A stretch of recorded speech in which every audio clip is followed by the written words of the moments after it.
Oiê, Estúdio Brownie no ar, com mais um episódio para vocês. Hoje eu vou entrevistar o meu professor. Olha que chique, gente, estou muito chique hoje. A gente vai conversar hoje com o Marco Rezende. Ele é fotógrafo, diretor de fotografia e educador, referência na formação técnica e estética de profissionais do audiovisual no Brasil. Com sólida trajetória no fotojornalismo, atuou em veículos como o Globo e Folha de São Paulo.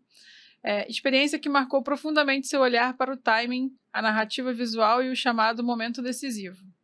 É um dos colaboradores da ABC Cinema, onde há décadas se dedica ao ensino da cinematografia, contribuindo para a formação de centenas de diretores de fotografia, operadores de câmera e realizadores que hoje atuam no mercado.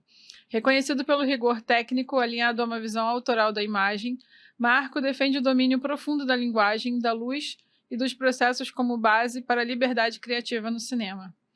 Marco, obrigada por aceitar o Não, convite. obrigado por você ter me convidado. Fico até assim, sou eu mesmo. Pô, mas super obrigado. É bom Você conversar mesmo. com você. E aqui não tem esse papo de aluna, não. Você já foi. Que bom. Então aqui a gente vai falar de muitas coisas. A gente pode falar de polêmicas também? Claro, por favor. Polêmica é bom, né? Que dá clique. É, Então, boa, vamos lá. adoro. Da visualização. Isso, vamos lá. E a gente tá com um episódio muito bom do Bulcão, que tá bombando. Ah, que legal. E aí? Grande o cachorro perdido, eu chamo ele. Eu posso falar isso aqui, né? O Chan perdido, ele vai rir lá. Meu amigo Bulcão, grande fotógrafo. Um querido também. Queridão. A gente estava conversando aqui nos bastidores e eu descobri que a gente tem vários amigos em comum, né? Quer dizer, você é mais tempo amigos, eu sou mais admiradora. Eu tenho mais quilometragem, né, amigo? Então, vamos lá. Mas, assim, mas são amigos e referências também, pessoas com quem eu trabalhei, tive o privilégio de aprender e trabalhar junto. É verdade. Referências mesmo. Porque eu estava falando do Renan Cepeda, que é um querido, assim. Meu colega no JB. Desculpa eu ir te cortando aqui, mas é porque a gente vai... Não, pode ir. No papo. Tá? No papo. Rogério Reis também, que você trabalhou com ele, né? Rogério foi meu editor, meu mentor, de vez em quando tomava uns cascudos dele também, mas é assim que a gente aprende. O Rogério é uma referência para mim também, desde o início. Eu entrei na fotografia e uma das minhas referências foi exatamente o Rogério Reis. Ele era bonzinho? Porque ele fala baixinho? Ele é bonzinho, mas aquilo é de uma maldade tremenda, entendeu? Mesmo? Porque às vezes ele te dava uma bronca, quando eu trabalhava com ele no JB, o Rogério vai ver isso, ele dava aquela bronca, ele só olhava assim, ele dava uma bronca perguntando primeiro, pô, é isso mesmo?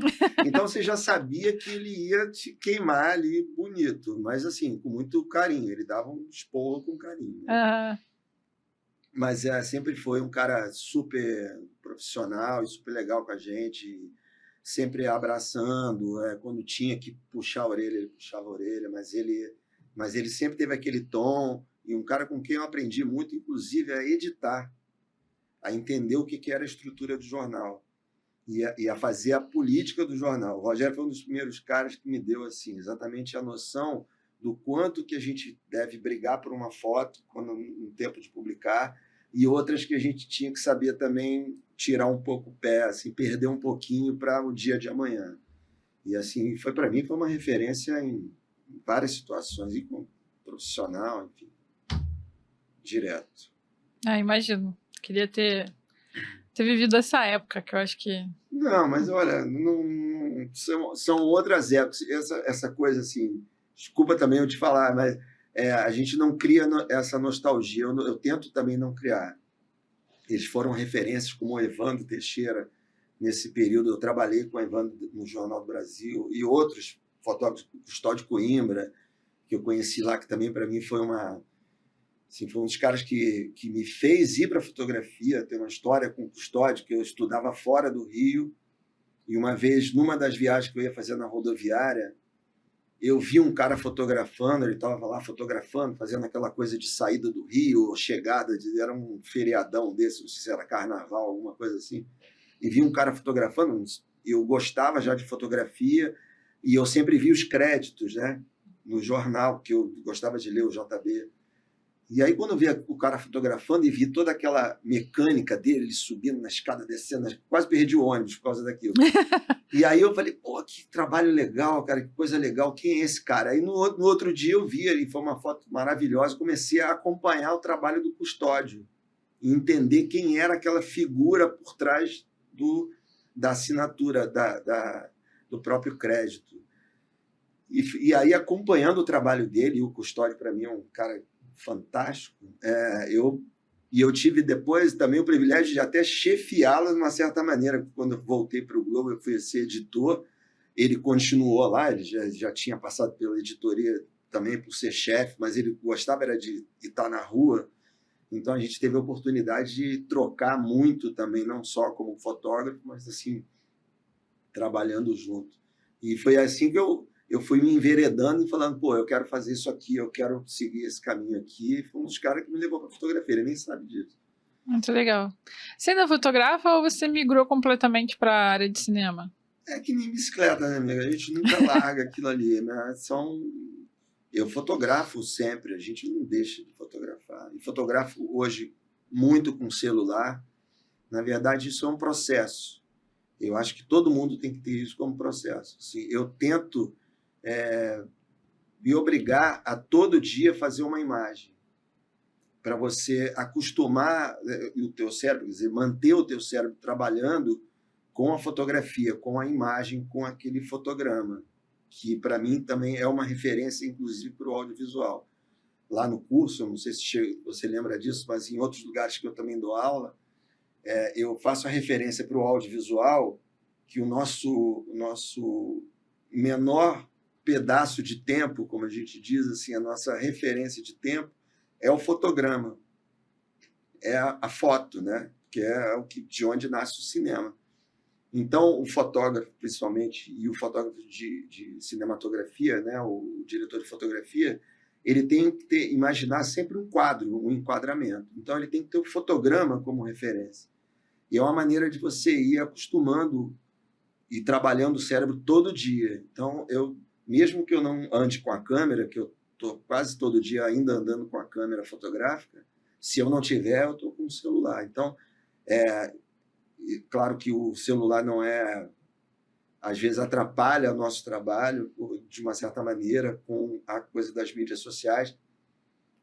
Veio para o bem e para o mal, mas assim, também tem essa possibilidade de você sacar uma câmera rápida e fazer uma imagem. E fica até mais imperceptível, né? Não chama tanta atenção. Exatamente.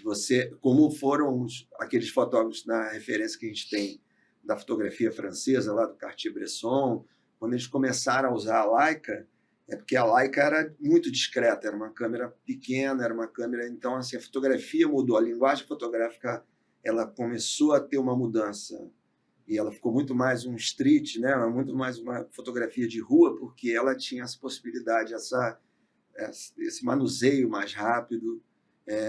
Ela não era tão agressiva quanto as câmeras que naquele tempo ainda existiam, que eram as Rolleiflex, aquelas câmeras maiores. Então assim, o celular também te permite isso. Você pode se esconder um pouco mais, você pode fazer imagens que você não faria, porque na hora que você coloca uma câmera grande dessa, como a gente tem até hoje, uma DSLR, a pessoa, na hora que você aponta para ela já dá a travada, né? Você sabe disso. Então, assim, isso acontece muito com a gente.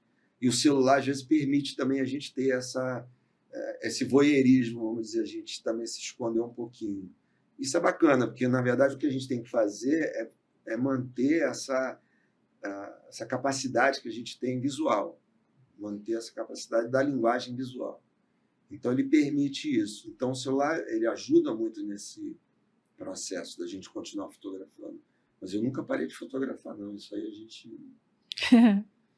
E o cinema é a fotografia em movimento. Então, é o que a gente se permite. De novo, o fotograma é a nossa unidade de tempo, né? Tanto que, quando a gente está no audiovisual, como a gente chama de batimento ou frames por segundo, ainda que você filme 1000 e tantos frames, ou em 24 frames, ou em 18 frames, ou em 30 frames por segundo, você está falando em frame. Nossa última unidade de tempo é aquele frame.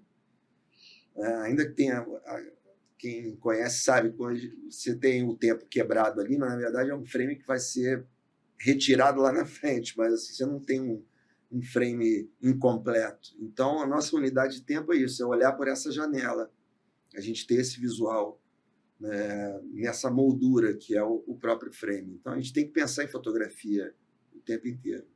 Muito legal. Eu uso muito, eu dou aula de fotografia básica, eu uso muito filme como referência para falar, às vezes, de lente, quando eu estou explicando para os alunos a característica de algumas lentes, né? Então, por exemplo, eu falo muito do Discurso do Rei, que eles usam uma grande angular no início para mostrar como que o microfone era um medo pro personagem, né, que ficava gigante, e aquilo ali era uma grande angular, porque deixava aquela distorção, fazendo com que o microfone ficasse maior do que o rosto. E depois, aí dando um spoiler do filme, mais pra frente, quando ele já tá mais bem resolvido com aquela situação e que existe um distanciamento, que você já enxerga o príncipe bem distante, que aí tava provavelmente com uma tele ali, né, não sei. Sim, de normal até é isso mesmo. E aí, quando eu fui fazer o curso lá na ABC, eu fiz só o de estilo com Vantoen para poder ter uma noção, assim, de como que era aquele universo, que para mim é bem diferente do que eu atuo hoje. E a aula prática foi quando eu tive acesso a você, e aí que eu vi que o universo é muito maior, porque a forma como a câmera funciona ali, a forma como você tem que pensar para fazer aquilo ali acontecer é completamente diferente, até mesmo não só da fotografia, de como que você opera, mas também para você fazer um filme fora, como se fosse um videomaker trabalhando de forma autoral ali, né?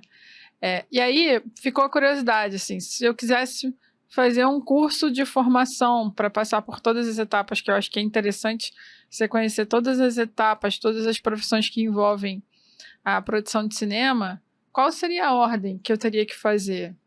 Uma pergunta interessante, ainda mais nos dias de hoje, porque hoje a gente tem assim, até o evento do digital e dessa popularização de câmeras que são mais acessíveis, a pessoa, para entrar no audiovisual e no cinema, principalmente, ela tinha que passar por etapas, como a gente fazia com a fotografia também. Eu comecei como assistente dentro de um estúdio fotográfico de publicidade.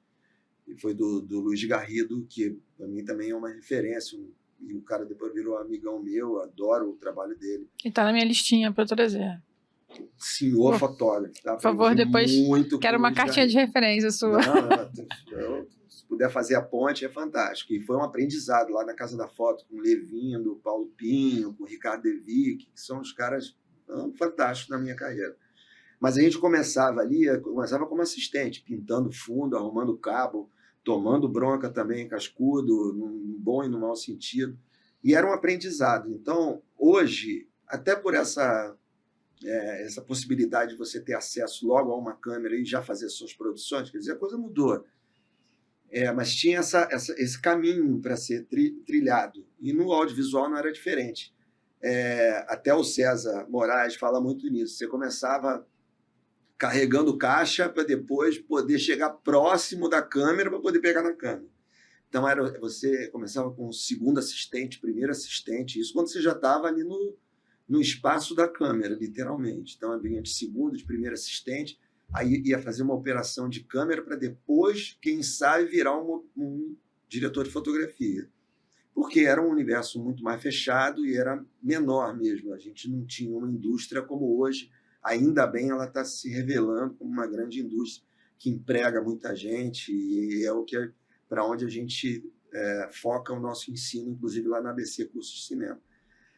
Então, eu diria para você que, seguindo essa métrica, mesmo as pessoas que já operam, já são diretores de fotografia, como eles se intitulam, muitas vezes porque o cara se lançou, isso não tem problema nenhum, não estou fazendo nenhum juízo de mérito. Então, claro, a pessoa começou, já tem projetos produzidos e ele já se enveredou a ser um diretor de fotografia, ainda que de forma incipiente e com pouca experiência, eu diria que é muito interessante que você comece, sim, por esse caminho que a gente trilhava antes de ser segundo assistente, um primeiro assistente, um operador de câmera. Normalmente, assim, quando eu estou falando aqui só na operação de câmera, né? Na área de fotografia. E, às vezes, você começa como um iluminador, como gaffer, para você pensar, porque isso tudo está dentro do guarda-chuva da fotografia. Então, eu diria que se a pessoa quer aprender de verdade, e eu digo isso, acho que você viu eu dizendo isso lá, né? Uma das coisas que a gente... E isso aconteceu comigo também, tá? Quando eu fiz quando eu mudei essa vela para o outro lado, quando eu tomei esse vento, assim, fui para o audiovisual, a gente aprende a desaprender. E eu faço isso, tento fazer isso todo dia. Você tem que desaprender. Tirar muitos vícios que a gente tem, principalmente quando a gente começa fazendo, porque você vai aprendendo com os seus vícios e nem sempre é o melhor caminho para se chegar a um bom resultado. Então, assim, principalmente isso, é desaprender. É realmente totalmente desarmado. Ah, mas eu sei, eu faço assim, eu faço assado, eu sou isso, sou aquilo, não sei o quê, porque eu já tenho experiência. Não. Quanto mais a gente aprende, a gente vai vendo que realmente precisa muito mais para aprender. E você até citou um termo aqui, eu também, sem fazer juízo de valor, que eu falo lá, a gente estava conversando antes de entrar aqui no ar, eu digo assim, o videomaker, eu tento tirar o videomaker das pessoas, né? Extrair essa coisa, porque não é o problema da pessoa ser um videomaker, que é meio que eu estou colocando aqui como a definição do cara que faz tudo. E tem em muitos projetos isso é importante até que o cara faça, a pessoa faça, né? A menino, enfim, todo mundo. Mas o problema é que quando você entra na indústria, você não pode ter essa mentalidade do videomaker, que é o cara que mata nos peitos e vai resolver tudo. Não é assim. Na indústria, cada um no seu quadrado. Então, se você ilumina, se você está microfonando, se você está dirigindo a fotografia, se você está operando a câmera, cada um faça o seu. É uma dança, né? Então, é uma dança, e é uma equipe, e é um trabalho coletivo. O audiovisual dentro da indústria é um trabalho coletivo. E é um dos maiores problemas que a gente tem na escola. Eu digo assim, problema no sentido que é desmontar essa característica do cara que ele acha que resolve tudo sozinho. Entendeu? Porque ele não vai resolver, ele vai quebrar a cara e o mercado não quer esse tipo de profissional. Por mais que inicialmente em vários projetos ele seja útil, porque ele economiza, porque ele é um cara que vai, assim, o orçamento pequeno, ele vai atender aquele orçamento menor. E, às vezes, em alguns projetos, eu mesmo me vejo videomaker, eu faço o videomaker. Eu vou ter que microfonar, eu vou ter que fazer isso, mas não é assim. A gente tem que tirar essa, vamos dizer, essa aura para entrar exatamente como a própria indústria demanda. Então, se você está operando, você é operador de câmera. Se você está como os primeiro assistente, você é primeiro assistente. Se é diretor de fotografia, vai fazer com cada um com suas responsabilidades, com o seu quadradinho ali e focando naquilo que tem que trabalhar. Porque num set de filmagem, tudo custa muito dinheiro, é tempo, é dinheiro, está rolando. E se você está preocupado com o trabalho do outro, se eu estou ligado aqui no que o áudio está fazendo e que não está funcionando, eu estou deixando o meu trabalho desguarnecido. Então, eu não estou atendendo o que a câmera precisa se eu estiver operando. Uhum. E eu não vou saber operar. Então, a gente tem muito isso. O cara está operando a câmera, quer dirigir a cena. Não faça isso, né? E como a tua pergunta foi isso, por onde começar? Exatamente para entender esses processos todos. E muitas vezes tem uma coisa interessantíssima dentro do audiovisual, e a gente vê muito na escola. O aluno entra querendo ser operador de câmera, querendo ser diretor de fotografia, querendo ser primeiro assistente. E lá, ele, olhando como você vê o universo das coisas acontecendo, ele se encontra em outra área. Então, ele vai operar o boom, ele vai entender, ele quer mixar o som, ele quer ser editor, porque ele entende que, descobrindo os outros espaços, ele vai ser um colorista, que hoje é uma profissão demandadíssima, bem remunerada, e que trabalha com imagem também. Então, assim, ele vai descobrindo aonde ele pode se encaixar, e eu até brinco, né? É onde a profissão, ela que te encontra e te puxa para lá. Então, não necessariamente ele vai ser um diretor de fotografia. Uhum. Mas esse começo é interessante, você fazer esse caminho. Pelo menos eu recomendaria isso. Legal. Eu lembro que lá na aula prática, a gente, o Gaffer tava bem iniciando, e aí o professor deu orientação, fez a luz, e a gente tinha 2 cenas para gravar, 2 ambientes, né, para gravar, não eram 2 cenas. E no segundo ambiente deu um vento e a luz saiu do lugar, né? Aí eu parei de fotografar, porque eu falei, não tem mais a luz na pessoa. A galera não viu, né? Passou batido, assim. Aí vocês viram, os professores que estavam lá dentro, assistindo a cena, aí mandaram parar e consertar a luz. E você vê, porque são esses detalhes que... Imagina isso num set, e se isso é filmado errado, para o cara que é videomaker, que está preocupado com som, nessa hora o vento bateu, ele não viu, mudou e não tem uma continuidade, ou um continuista para ver a continuidade, é uma diária perdida, às vezes. Então, nesse caso, você fala de quem? Do continuista, do gaffer, do diretor de fotografia? Olha, a princípio, nesse cenário que você colocou aí, que eu estou tentando lembrar de onde veio, é do diretor de fotografia, que isso ele tem que estar atento. E aí, na segunda escala, seria do gaffer. E na segunda escala, mas não é do operador, não é do assistente de câmera, que podem ter visto isso, por exemplo. É até legal você levantar, porque a gente já pode falar assim, dentro do audiovisual, e foi um aprendizado também para mim, existe ele é muito hierarquizado, como a gente estava falando aqui, cada um no seu quadradinho. Às vezes até pior do que dentro de um quartel de uma unidade militar. Sério mesmo, dentro de uma... Você viu lá como é que funciona.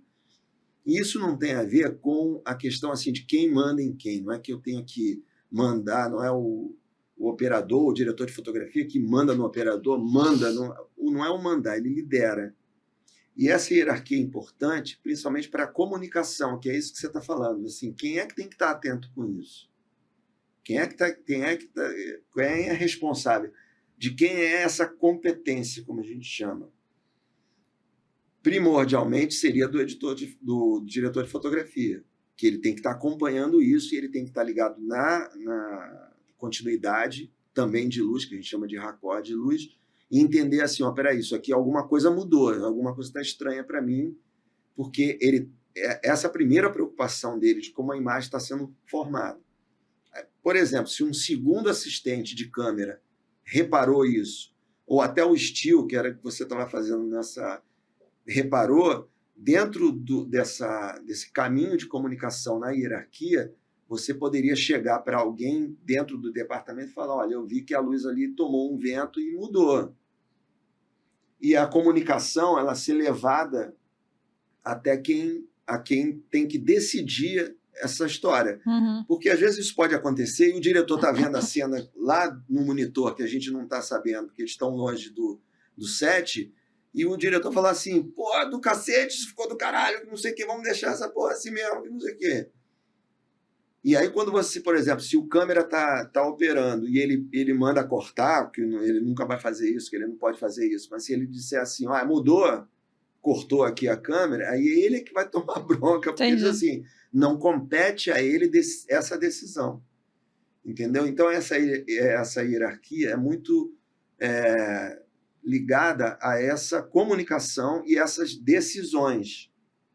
Você viu, você reparou, pô, eu vi, mas fica na tua, porque ninguém reparou. Se o diretor de fotografia não falou nada, o diretor não falou nada, a continuista não falou nada, e ninguém se manifestou dentro da fotografia, vamos ver no que dá.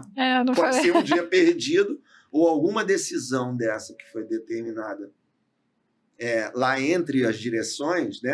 O diretor mesmo do filme, que também tem que estar atento para isso.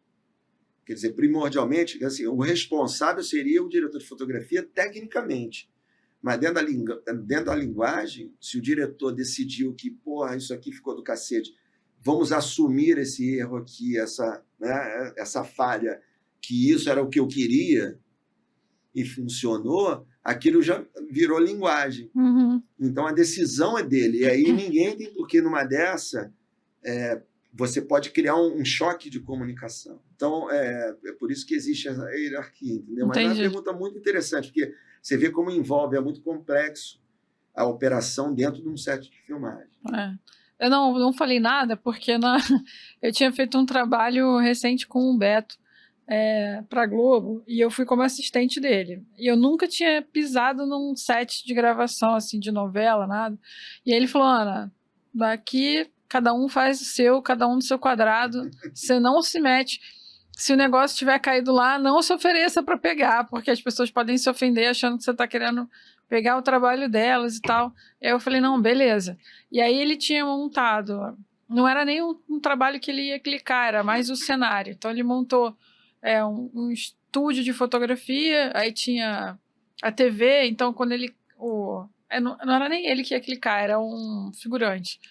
Quando o figurante clicava, aparecia a imagem ali, e aí tinha uma galera ali como se fosse uma agência. Então era um estúdio e tinham várias cenas acontecendo ao mesmo tempo, e eles iam fazendo um 360, assim, rodando ali, filmando. E eles estavam usando a luz, o flash, as sombrinhas, as coisas do Beto ali como cenário, e a gente não podia se meter em nada. Só que nessas cenas que ela estava... Uma hora ela estava aqui no espelho, depois ela estava lá nas flores, outra hora ela estava ali. Eles iam mexendo nas coisas, as coisas saindo do lugar. Aí eu falei com o Beto, Beto, a sombrinha virou para o outro lado. Aí eu falei, não tem que avisar a moça, porque na hora que eles filmam... não, deixa assim. Alguém tem que ser responsável por ver. Aí aquilo me dava uma agonia, porque eu queria ajudar e eu não podia... Mas você viu aí de novo, Ana, é interessante, porque a gente que vem da fotografia estilo, a gente também é muito... resolve tudo sozinho, né? Ou com mais alguma pessoa, um assistente, como você fez assistência, como eu fiz assistência. E às vezes a gente fazia isso. Eu fiz muita... depois que eu aprendi a fazer a luz do Garrido, ele só falava lá, vai lá e resolve. E eu já deixava montado, ele vinha. E isso muda exatamente quando você vai para o audiovisual, que é essa coisa industrial, de fato. Sim. E essa um questão exercício. de decisão, é exercício de decisão. Não, e aí na aula eu fui até perguntar para o Vantoem, porque quando eles estavam decidindo o cenário, eu estava junto. E aí eu lembro que a diretora virou e falou assim, não, porque a gente vai fazer pra cá, que não sei o que, tal. Aí eu olhei e falei, caraca, vai ficar todo mundo contra a luz. Só que na câmera que tava filmando, tava lindo, tava top, mas na minha tava muito ruim. E eu não ia poder usar flash ali. Eu falei, caraca, me lasquei, mas me lasquei feio. Aí eu falei com o Vantoem, como é que a gente faz nesses casos? E na TV também eu tinha visto a mesma coisa, eles montaram uma luz, tava lindo na câmera do Carauá, mas na minha tava meio escuro, assim. Então, não é a mesma proporção, né? Não, e não é a mesma luz. Não é a mesma luz, não cara. É a mesma luz. E aí eu falei, e agora? Aí o Vantoem falou assim, não, você tem que, né, levar assim, de uma forma mais amigável. Você vai lá, dá uma opinião, dá uma sugestão, assim. Aí ela começou a me chamar, e aí ela perguntou, falou, o que você acha? Eu falei, pô, acho que ia ficar bonitão se vocês ficassem virados para a luz. Aí eu fiz uma foto contra e uma foto de frente e mostrei pra ela. Falei, ó. Aí ela, então vamos mudar. Aí elas mudaram, assim. Mas aí eu, graças a Deus, assim, fiquei feliz, mas não realmente. Não, Vantoem também é um queridão. Eu trabalhei com ele na Manchete, assim, a gente veio. Vantoem é um pouquinho anterior a mim, uma geração um pouquinho anterior que entrou na Manchete. Mas também é um cracaço, assim, um cara que sabe muito. E ele conhece muito do set de filmagem, que o estilo de cinema também é uma outra fotografia, em que você pode modificar algumas coisas, mas nem tudo. Isso. Né? Por exemplo, o estilo ele é muito mais ligado a um outro departamento que não é a fotografia dentro do audiovisual, ele é mais ligado à publicidade, à parte ali do marketing, tudo, e da comunicação do filme, mas ao mesmo tempo está muito inteirado. Então, o Steel é um cara que está sempre do lado da câmera de cinema, quando pode estar, e ele conhece muito, e tem um aprendizado. Eu aprendi muito da luz de cinema no tempo que eu fiz alguns estilos também, que eu ficava reparando isso, eu digo assim, pô, me quebrou, isso aqui está totalmente contra a luz, um contra-eixo, meu Deus, mas não é assim, está errado. Não está errado, são linguagens diferentes.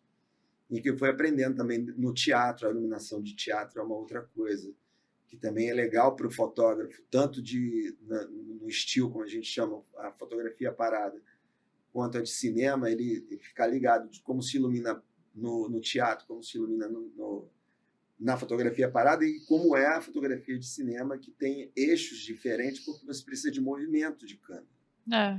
Ele me deu várias dicas muito legais, assim, até de pedir depois, assim, na cara de pau, de chegar lá e falar, pô, vamos fazer aquilo de novo. Repete para mim só para poder fazer a foto, porque eu não podia interromper ali na hora. Foi muito legal, assim. É realmente um universo que eu acho que a galera tem que experimentar.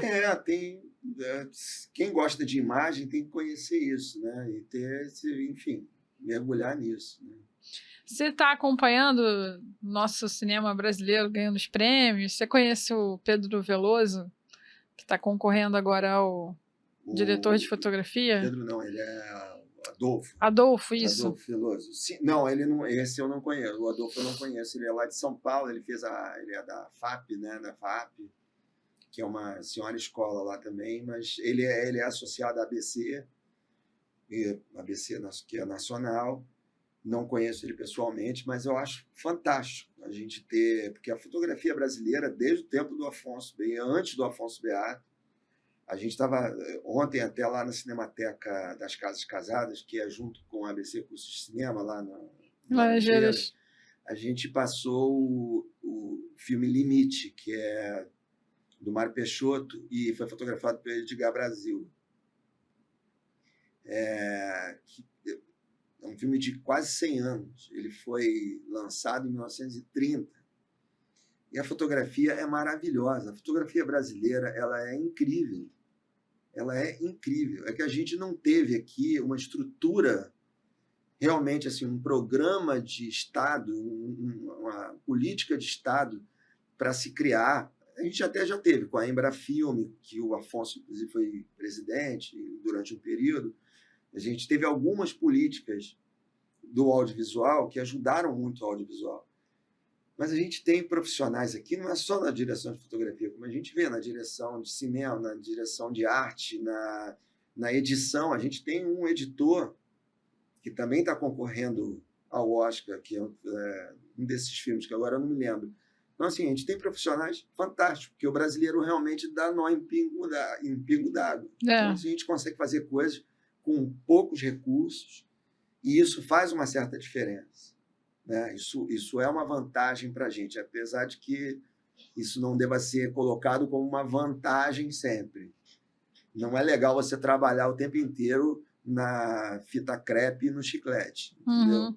A gente tem que ter realmente que esse é o nosso problema. A gente realmente, como hoje está acontecendo, a gente tem um acesso maior a equipamentos, apesar ainda das barreiras que a gente tem de importação mesmo de equipamento, que ainda é muito caro para o Brasil, mas a gente consegue hoje ter um acesso, de fato, a esses equipamentos. Então, isso tudo modifica a própria indústria.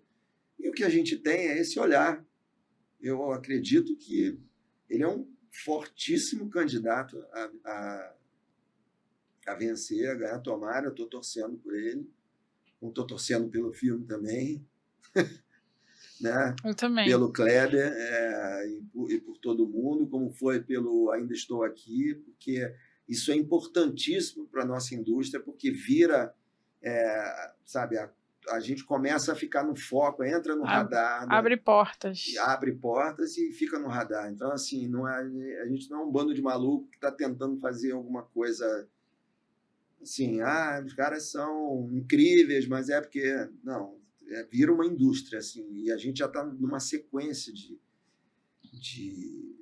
dessas premiações, inclusive porque começou-se de fato a pensar nisso numa forma de indústria mesmo, que é isso que a gente tem que... Eu estou achando ótimo. Eu também, tomara que ganhe. Estou na torcida. Até porque ele tem concorrentes muito bons. Eu assisti o Hamnet, caraca, que filmaço. O que motivou a sua transição das redações e do estúdio publicitário para o set de filmagem? Olha, vários fatores. Na verdade, eu sempre gostei e queria fazer cinema. Mas exatamente nisso que a gente estava conversando agora, toda vez que eu pensava em fazer essa transição, isso lá na década de 90, porque eu comecei em 80, meados de 80 em diante, que eu queria ir para o audiovisual, o cinema, ele sempre encarava alguma situação em que a indústria diminuía. E aquilo me dava um certo temor. Era muito inconstante, era uma coisa muito insegura. Então, desde sempre eu quis fazer essa mudança. Eu tentei fazer um primeiro curso até com o Edgar Moura, que é também um senhor fotógrafo, que é lá da ABC. E, a partir daí, quer dizer, eu não conseguia, nesse período, a gente ter uma tranquilidade para dizer assim, pô, eu vou fazer essa mudança para um mercado que também a gente tem que se sustentar, né? Também era uma forma de ganhar pão. Você não faz isso só pela arte. Uhum. Então, assim, como eu estava tendo uma carreira legal dentro do fotojornalismo, e foi uma carreira que realmente, assim, eu tenho orgulho dela, eu falei, bom, é melhor ficar aqui, porque aqui eu estou dando certo, de fato, eu não vou me arriscar tanto. Aí, é claro, a gente já tem família, já tem filho, não sei o quê, eu não queria... Várias vezes eu pensei em ir e recuava. Até o momento em que a situação mesmo, aí sim, do próprio fotojornalismo, com essas mudanças digitais, com o mercado das mídias sociais, tudo começou a ficar meio espremendo o que a gente vê hoje. Tem uma mudança que foi radical, né? A gente hoje não tem o número de jornais que tinha, de revistas que tinha na década de 90 até 2000 e pouco, diminuiu muito. E a partir dali eu resolvi, assim, bom, agora é o momento de experimentar.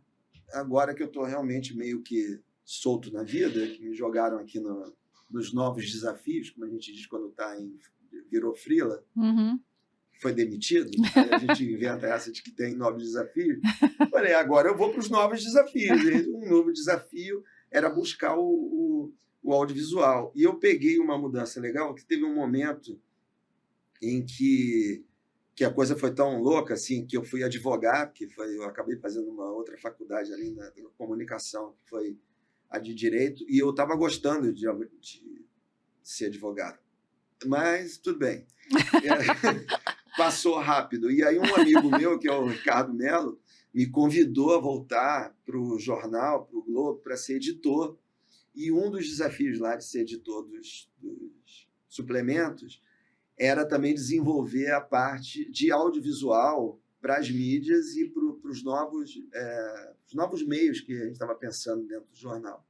Quer dizer, todas essas mudanças, e aquilo me convenceu, né? A gente é muito facinho nessa hora. Então, assim, eu vou... Aí, e foi bacana, porque aí realmente eu tive que mergulhar no audiovisual de novo, recuperar as experiências que eu já tinha tido, que eram mais esparsas, e falar, não, agora eu tenho que mergulhar de fato no audiovisual. Aí eu fui estudar mesmo, fui desenvolver isso dentro do jornal, quer dizer, a gente montou estúdio dentro do jornal, a gente foi fazendo, claro, com outros recursos, que eram os recursos que a gente tinha na mão, e hoje o jornal, por exemplo, tem lá todos os recursos de audiovisual, como a gente vê aqui, né? O que a gente está fazendo hoje era o que existia muito no rádio.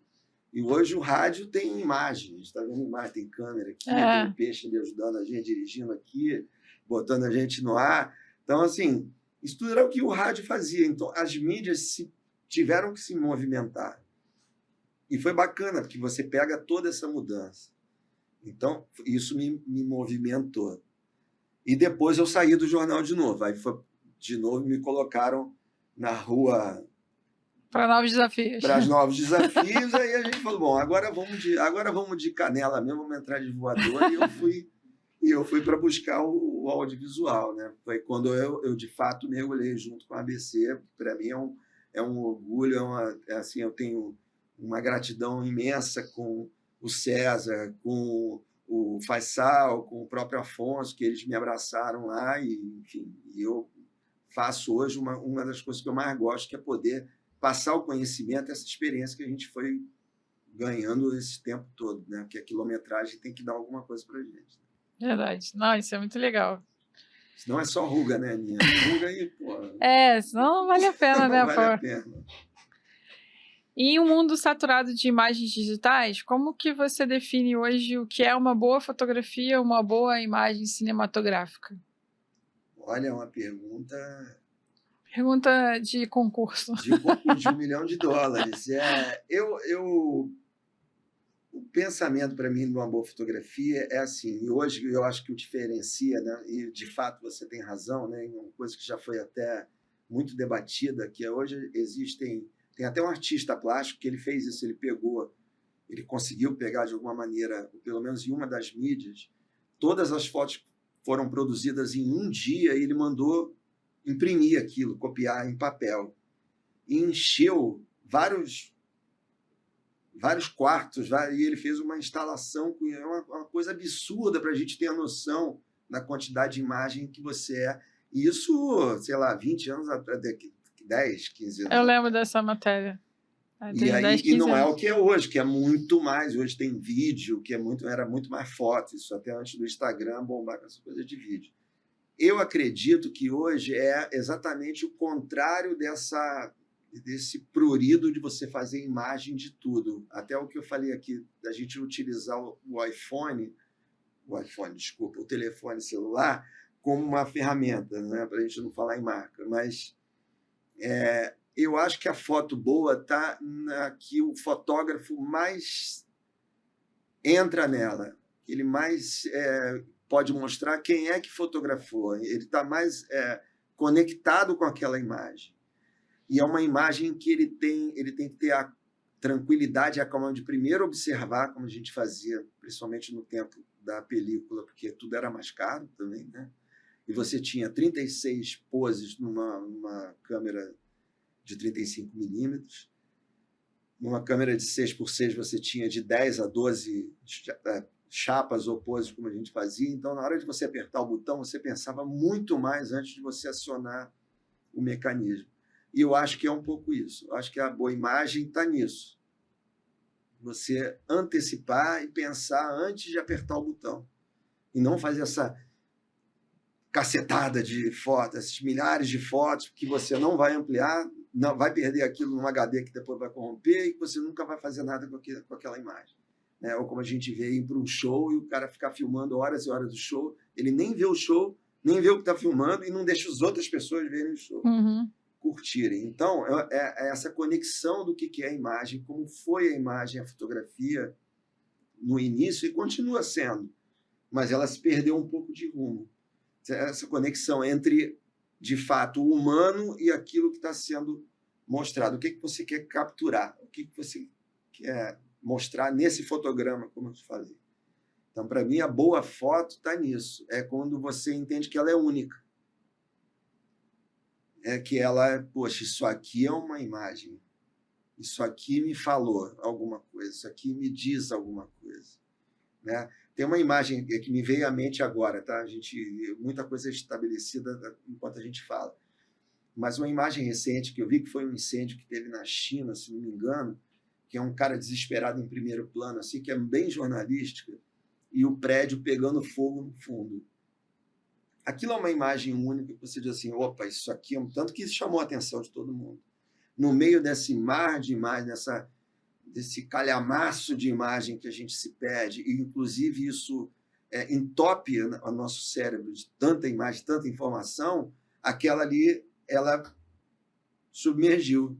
Então, assim, por quê? Porque aquilo a gente viu a dor da pessoa, a gente viu o fotógrafo naquela imagem, a gente se identificou com aquela imagem, então a gente entendeu que aquela imagem tem importância, ela tem relevância para a gente. Eu acho que é um pouco isso.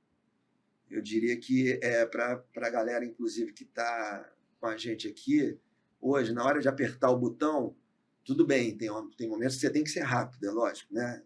O fotógrafo é muito isso de ter esse apuro, mas, assim, tenta imaginar, educar um pouco mais o olhar para a gente fazer poucas imagens, mas imagens mais certeiras, mais definitivas, mas, assim, é essa aqui que eu quero.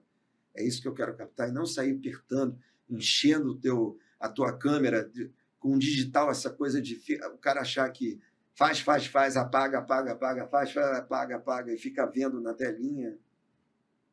Eu acho que isso é péssimo para a fotografia. Quando a gente fala de fotografia, a gente está falando também de luz e de composição. Eu queria saber a sua opinião em relação às novas novelas verticais. Ui. Porque... É uma pergunta difícil. Não, é porque então eu vou falar a minha opinião. Eu odiei, porque eu acho que a gente perdeu a composição. Então você está no meu grupo. Porque, Fica só centralizado aquele troço ali. Olha só, eu sei que isso é polêmico para a boa e assim, e aqui não é um velhinho falando naquela coisa que não aceita as coisas novas, as novidades, enfim. Eu não consigo me ver, inclusive no celular, nessa coisa de filmar vertical. Eu não consigo entender até agora, ninguém conseguiu me provar de que isso seja o formato ideal para se filmar. Então, assim... O peixe está aplaudindo. Obrigado, peixe. Vamos junto. Porque eu não consigo entender. Primeiro porque a nossa visão como bicho, que a gente é um bicho, as pessoas esquecem isso, e não é à toa, para a gente poder sobreviver, ela tem um campo visual que é totalmente horizontal. Que é a primeira coisa. A gente só não olha igual a peixe, assim, uns 180 graus, porque, né, a gente foi evoluindo de alguma maneira para só precisar olhar para frente, mas a gente tem a audição para salvar a gente, né? Enfim, a gente tem esses sentidos todos. E para mim, essa determinação de filmar vertical é uma coisa das próprias mídias sociais, que é para emburrecer a pessoa e te colocar os antolhos. É minha opinião, tá? Uhum. Isso é muito pessoal. Claro que isso é polêmico, porque isso é uma linguagem nova. Eu aceito até o formato quadrado. A gente fotografa, quando a gente fotografa, inclusive com filme, a gente faz a foto na vertical, porque existem composições que pedem uma visão vertical. As artes plásticas, num quadro, você tem os quadros, claro, verticais, por que não? Mas o cinema, para mim, o audiovisual, a TV, ainda não me convenceram. E eu vejo essas coisas sendo filmadas. Eu tenho um amigão que é um senhor fotógrafo que ele está desenvolvendo isso, e eu fico, inclusive, apreciando o que ele está fazendo, que é o Baco Andrade, que é um dos instrutores também lá da ABC, curso de cinema. Ele está desenvolvendo isso, eu fico observando o que o Baco está fazendo, porque é um cara muitíssimo competente e ele está realmente sabendo levar essa bola de forma fantástica. Mas eu pessoalmente ainda não me convenci, porque eu não consigo enquadrar, inclusive no Instagram, quando eu tenho que fazer as minhas coisas também de videomaker, também a gente tem que pagar os boletos, e a gente faz também mídia social, eu não consigo enquadrar 2, 3 pessoas. Como é que eu enquadro na vertical? Com aquele teto todo. Então, assim, ainda não consegui me convencer. Eu também não. Não, porque agora eles já estão gravando direto na vertical. Antes eles estavam fazendo na horizontal, só que botava o personagem sempre centralizado, para na hora de fazer o corte. Que também é péssimo para mim. Que também acho ruim, porque perde toda a composição.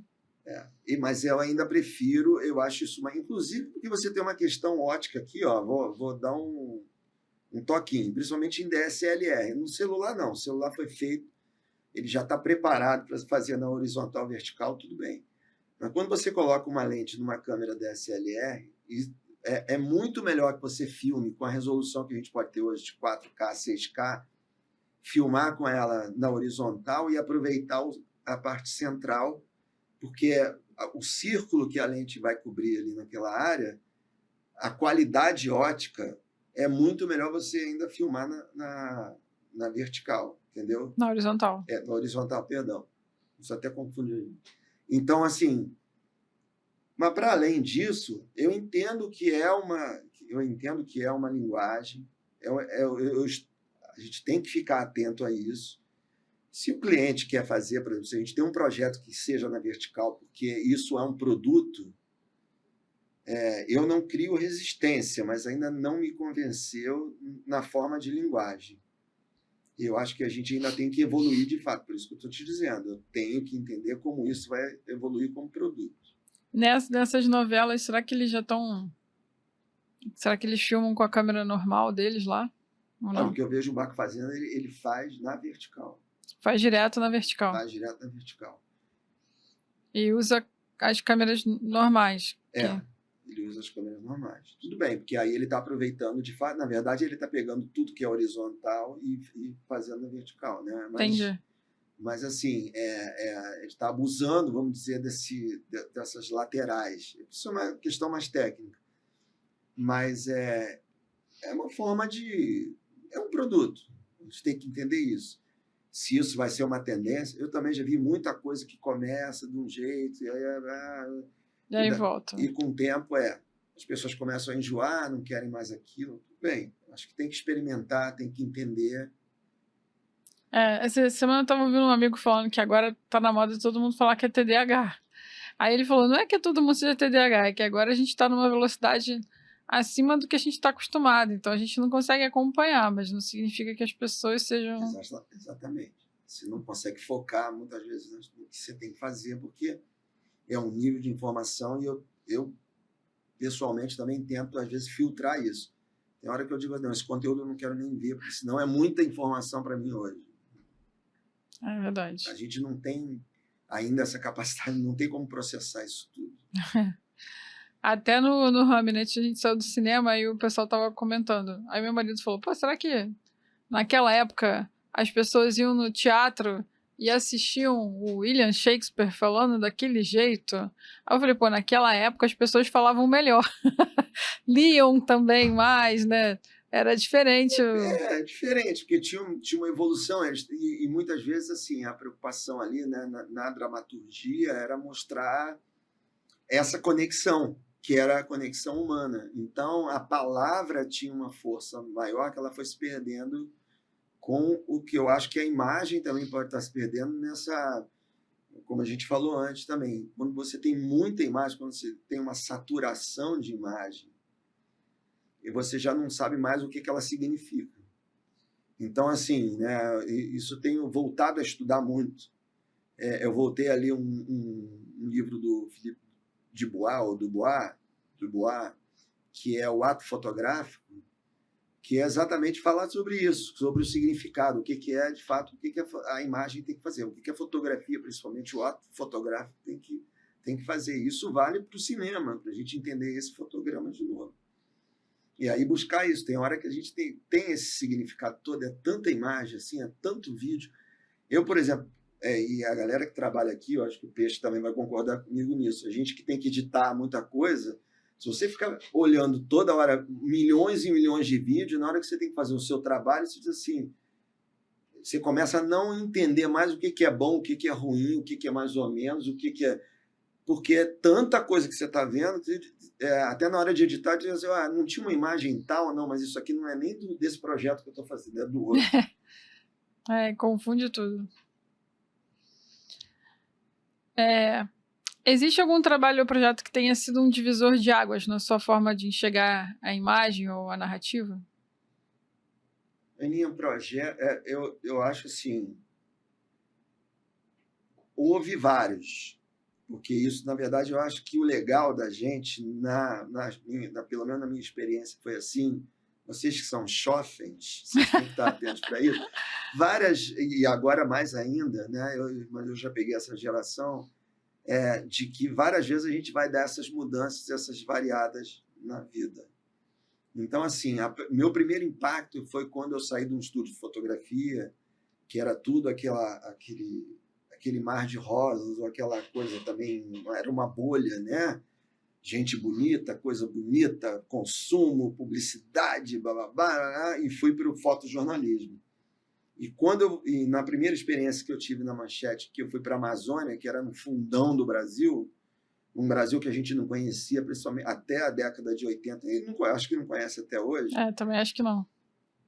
Ali eu vi algumas realidades que aquilo ali começaram a mudar muito a minha forma de enxergar e ver que a importância da fotografia para eu contar aquelas histórias. Então, essa foi uma das primeiras. Assim. Quando eu saí da Manchete, que tinha uma linguagem própria de revista, que a gente tinha espaço para contar uma história, e eu fui para o jornal, com o Rogério, principalmente, né, que foi a primeira experiência dentro de um jornal diário, foi no Jornal do Brasil comigo e o Rogério de editor, aí eu já tinha menos espaço, eu tinha que ser sucinto e objetivo para contar toda essa história numa foto só, que a matéria... E era uma dinâmica diferente que eu conheci melhor a minha cidade, o meu estado, ou às vezes, é claro, a gente fazia matérias nacionais, internacionais, mas o dia a dia era o buraco de rua, era o assassinato não sei aonde, era o incêndio, e aí, de novo, a gente vem um outro impacto. E aí, para mim, foi uma mudança. E teve uma mudança muito grande, que quando eu voltei para a revista que eu fui fazer, quando teve o atentado do 11 de setembro, eu fui para lá para cobrir. A gente saiu correndo daqui no primeiro voo que pode levantar voo. E ali eu entendi que eu estava num fato histórico que a gente até hoje utiliza aquilo como um fato que divide a história que vai ser discutida em livros de história lá na frente. E todo mundo lembra, né? Todo mundo lembra o que estava fazendo naquele dia. O que aconteceu no dia 11 de setembro, todo mundo lembra onde estava e viu ou reviu aquelas imagens e entendeu o que era um fato histórico. E quando eu fui para lá para cobrir, mesmo tendo chegado depois, é lógico que já tinha acontecido, o que a gente chama no jornalismo de suíte, basicamente eu fui fazer a suíte do que estava acontecendo, mas eu já cheguei lá no dia 13 de setembro, também teve um impacto para mim tremendo, assim, de entender a importância daquilo e aí, de novo, o que a fotografia ia... e como as imagens iam impactar para os leitores ou para o próprio registro histórico. Então, assim, tudo isso foi me fazendo mudar um pouco. Eu acho que está aí um pouco no que você me perguntou, né? Eu acho que tem uma mudança de entender o que é a fotografia, o que é a importância da imagem. E isso bate até hoje no audiovisual. Quando a gente vai fazer qualquer projeto e isso já está interiorizado. Eu posso estar fazendo de novo, um projeto que seja um curta-metragem, um documentário, ou um projeto de ficção, ou uma propaganda. Eu estou conseguindo... Eu estou trazendo toda essa bagagem e colocando de alguma maneira nessa linguagem nova. Então, a gente não... Por isso que é legal a gente entender que várias vezes a gente vai mudar e depois ficar olhando para trás e entender que isso aqui foi importante.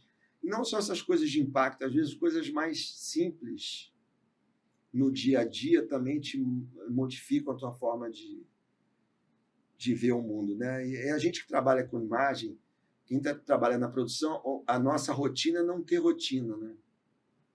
O bacana é isso, é não ter rotina. Então, a gente nunca sabe exatamente o que a gente vai enfrentar no dia seguinte. E isso também modifica muito a cabeça da gente. Verdade. Essa história do 11 de setembro, realmente, todo mundo lembra onde estava. Eu lembro onde eu estava. E o Bulcão falou sobre isso aqui. Ele falou que ele tinha um projeto de fotografia em Nova York e ele tinha fotos lá das torres e que ele tem vontade de voltar. Eu perguntei para ele se já tinha voltado lá depois disso, porque eu fui para lá sem pensar, né, cara? 10 anos depois, eu fui para lá para conhecer Nova York, que eu não conhecia, e a gente marcou... Enfim, a gente deu mole, assim, a gente marcou na época do aniversário dos 10 anos. Então a gente Aquele clima pesado. Pô, delícia. A gente chegou lá dia 10, eles iam inaugurar o memorial e tinha polícia para tudo quanto é lado, assim, a gente ficou muito apavorado com medo porque tinha uma expectativa talvez de ter uma resposta. Eu quando fui, por exemplo, eu tenho um tio que já falecido, mas ele ficava me ligando dizendo assim, você é maluco? O que você está fazendo aí? Volta! E que não sei o quê, porque ninguém sabia que podia ser o início de uma terceira guerra mundial. E é interessante quanto isso que você fala, assim, o quanto isso afeta, e isso a gente tenta fazer essa conexão, né, através da imagem, mas uma das coisas que mais me impressionou quando eu estive lá, primeiro que ainda tinha pedaço da estrutura, eu tenho uma foto disso, que inclusive foi capa de uma revista americana. Eu, um fotógrafo brasileiro, cheguei depois e publiquei numa capa de revista americana. Até hoje não entendi por quê, mas me pagaram, tá ótimo. Mas me impressionou, e o que eu lembro até hoje é do cheiro. O cheiro. E essa sensação que você teve dos 10 anos depois, você imagina 3 dias depois. A cidade parecia que você estava num eterno velório. Então, assim, foi um impacto grande.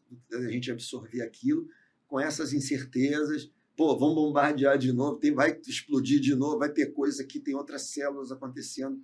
Eu mesmo, quando fui, na época eu usava um cabelão, era mais assim, mais riponga. Eu falei, pô, se chegar no aeroporto, os caras vão me revirar. Foi tranquilo até para trabalhar nesse sentido, mas o clima era muito pesado. Então, foi bem pesado. A gente não pensou nisso na época. E foi muito impactante ver o espaço, porque eles fizeram um parque lá, não construíram mais nada, onde eram os... Você foi lá depois? Tu viu aquela estrutura? Não, e aquilo é gigantesco. Eu falo, me arrepio aqui, porque até hoje, quando eu estive mesmo. lá, tá? Eu consegui entrar, porque aquela coisa de brasileiro, eu fui metendo, que eles chamam de ground zero, que era onde estavam os destroços todos, né? E eles ainda tinham a esperança de encontrar algumas pessoas, enfim. E aí eu fui entrando, e quando... porque eu entrei com uma mochila que não era exatamente... Estava com equipamento, mas eu fui andando, fotografava um pouquinho nas coisas que eu conseguia.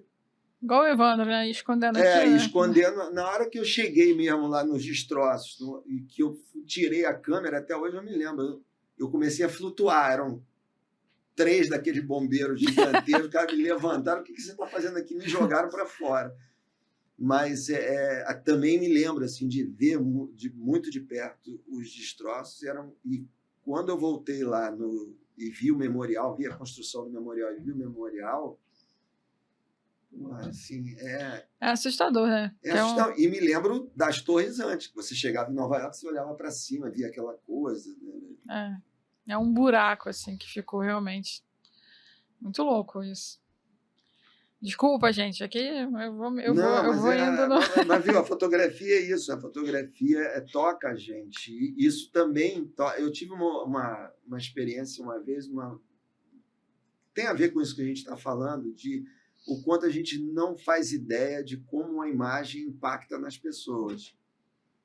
Foram várias situações. Teve um período que eu recebia carta de leitor sobre as fotos que eu fazia. E tinha leitor assim, assíduo, que nem eu fui um pouco um stalker ali do Estádio de Coimbra, entendendo o que o cara está fazendo.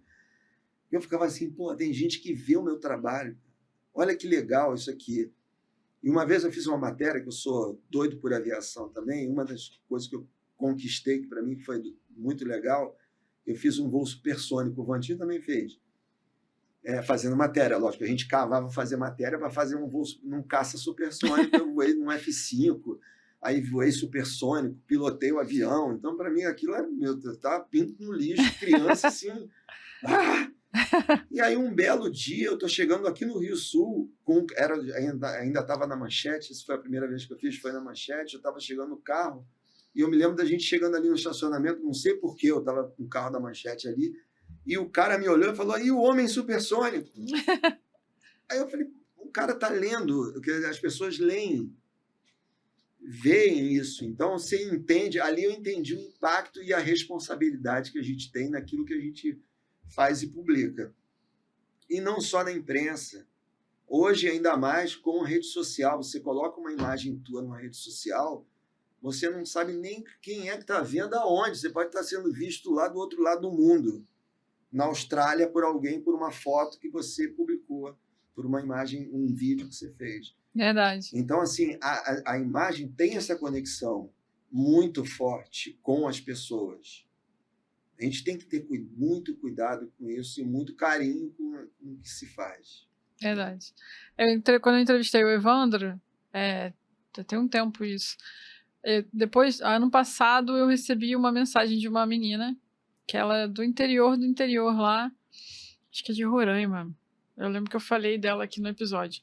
Ela agradecendo, ela mandou uma mensagem no direct agradecendo que ela tinha usado aquele episódio como matéria de estudo para a faculdade de jornalismo que ela faz, que ela apresentou aquele material na aula, na faculdade. Eu achei tão maneiro, assim, falei, pô, Não esse é é o isso que toca propósito a gente, por mesmo. isso que você estava aqui emocionada, como você viu, e é exatamente isso. A fotografia tem esse dom eu tenho momentos super alegres e felizes na fotografia, na minha trajetória, e momentos muito tristes, de muita coisa horrível que eu vi, mas que foram necessárias, que a gente tem que contar de alguma forma. Então, assim, que o nosso barato é esse.